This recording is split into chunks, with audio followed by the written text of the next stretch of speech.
Yeah, welcome back to this channel. My name is Chi and she is. Your name is Chico.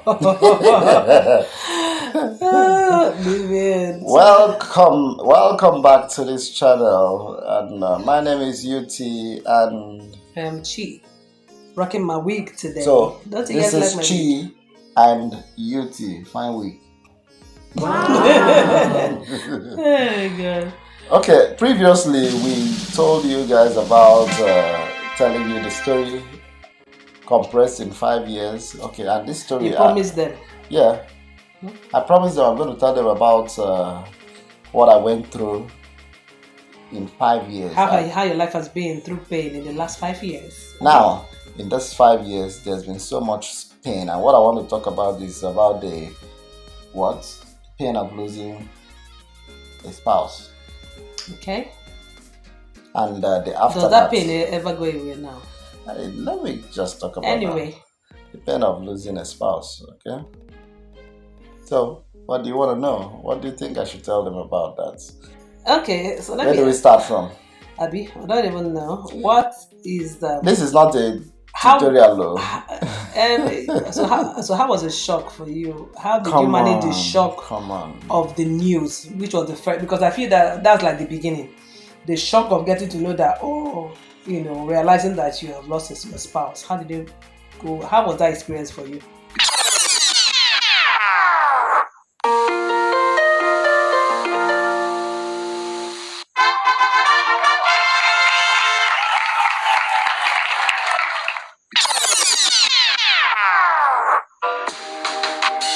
Let me put it that now I can speak. Then, talking about it, you would see tears roll my eyes. So I think it's a sign of healing, and I can say that healing is a process. But what came to me at the point I heard the news did not sound like it was actually real. True, Abi. I can imagine. Yes, it wasn't. It was so untrue. It was sounding. The first impression was a scam. I was like, why would somebody want to scam me? I left my spouse in the house in the morning and traveling to another state to go and deliver my duties. Even got to the States. It was about a 1 hour, 30 minutes drive. Getting there, started a meeting, and my phone rang. And it was in the meeting. I silenced the phone. It rang again. I silenced it and went out to pick it up because it was immediately. And I picked up the phone. What I was just saying, rowdy environment. Oga, come on, your wife dey here. You dey for accident. Come. I said where? He said Elekaya Waja Bridge. I was like, I was in a worry at that time, and my family was in Port Harcourt, and I left Port Harcourt that morning to get to Owerri. Then the call came. So that's why you thought it was actually scam. I thought it was scam, and see what really made me to see it as scam. My spouse just put to bed, and she was barely. It wasn't up to 2 weeks when she put to bed, and that morning I left the house. We spoke and asked her, what would you need me to get? I was already late for the meeting. I was having this mind, should I just not go? She said, no, you have to go because, you have just quit a job and you need to show more seriousness in this other one. I said, okay, fine. That's how I moved. And when I got there, I got that call. The first instinct that activated in me was call her. So I picked. The minute I dropped that call, I just called her phone. It rang, no answer. I called her again. It rang, no answer.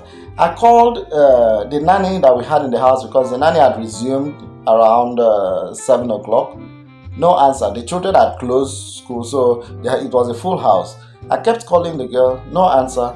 I now called the security man in the house to find out in the compound to find out whether she's in the house or she's gone out, or let me where I can just speak to her.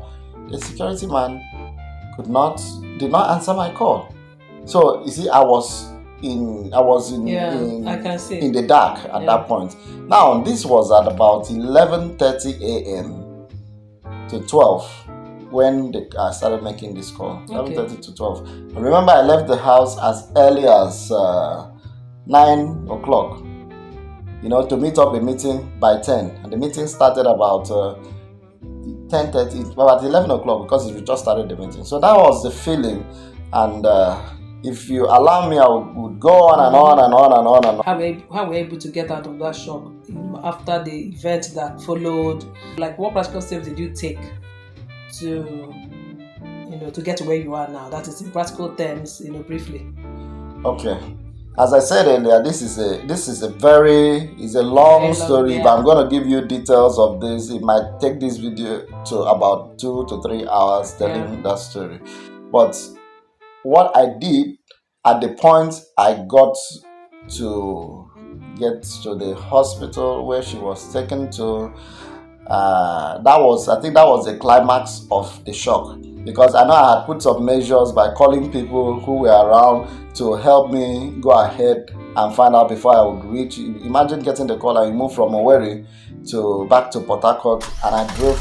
It seemed like I drove for like 15 minutes, and I was in Owerri, from Owerri to Port Harcourt, because throughout the period on the road, the guy who drove me, I still hold him so much in high esteem, Corporal Manga. Okay, when I got there, a friend of mine whom I called to go there, informed family as well. A friend of mine whom I called got there before me, but the guy managed the situation well, because he got there and got the news. He did not break the news to me. Rather, when I called him, he said I should be coming, that she's taking treatment. So that guy managed my journey. He managed me till I got there. When I got, he actually came out first and bridged me so that I will not be broken.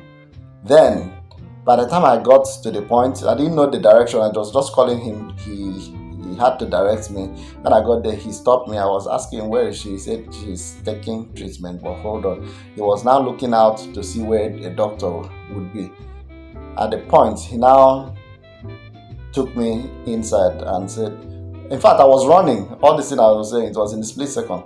But when I got there, the first shocking effect to me was that I just turned and looked at where my spouse was lying, lifeless at that point. Nobody told me she was lifeless, but I ran to her and held her and found out that the catheter that was put in her for infusion, there was nothing plugged to it, and her eyes were closed, her mouth were half open, and I opened up the eyes to look, just to find out that the eyes were there wasn't life in the eyes. I touched the hand, there was nothing. She was cold, and I couldn't do anything. And that was not even. Then they had tied the two toes together. I put a tag. That means she had been certified dead. I was asking, where is the doctor? Where is the doctor? How come there is no doctor here? One woman now came to me and said I should sit down. The doctor was watching me from afar. He was thinking that I was worried, I'm going to go mad. They brought the tablets that I should take. I told him, no, you don't need to give me a tablet. They brought what I should take. I said, no. Before doctor wanted to even open his mouth to start saying anything, I lifted up my hands, knelt down. I said, God. I remember the song I sang at that point. It was, you are Alpha and Omega. We worship you, O Lord. You are worthy to be praised. Wow. I sang that song as long as that song could be. I sang it. When I stopped, the pastor asked me, are you a pastor? I said, I know my God. He held my hands firmly, like he shook me, held it firmly. And I said, I'm sorry that we lost her, but you have to be very strong. I said, what do you say? That's your report, but that's not what my God is telling me. He said, before she got here, she had lost so much blood. We only came and found that she was already gone. So, you see, that shock at that point, I became numb, but I was able to put myself together and take decisions that moved the family forward. Yeah. I think that there will be need to talk more about this in another video. So if you actually want to hear the details of this, Chi, what would you have to tell them? Of course, you know what to do. You have to subscribe, click the notification bell, and make sure that you watch and follow all through the next videos, because we're going to bring this in a series. But now, before we go, have you been through this kind of ordeal before? Maybe you lost a loved one, maybe not a spouse, maybe a child, maybe parents, or a girlfriend, or a fiancé. How did you manage it? For you to be watching us, it means you overcame it. And share your story with us as well. And let's rub minds until we bring the next episode of the story. Remember, in this episode, we'll be talking about the pain and the aftermath. Yeah, and how to handle them. Yeah, so I think that life generally is full of pain.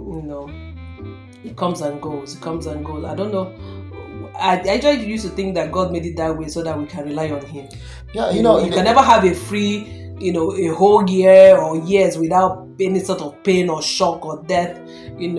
Something must call you back to reality. These kind of things call you back to reality and make you think. I think that maybe that's how God manages us. So this one was actually so shocking and so painful. I remember in that place I was saying, God, why is this happening to me? Can I handle this? Can I handle this? I cannot take this. I cannot take this. It was like a struggle. But watch the next video. I'll take you through the story from that point where the doctor told me the gist. Come on. Bye. Bye.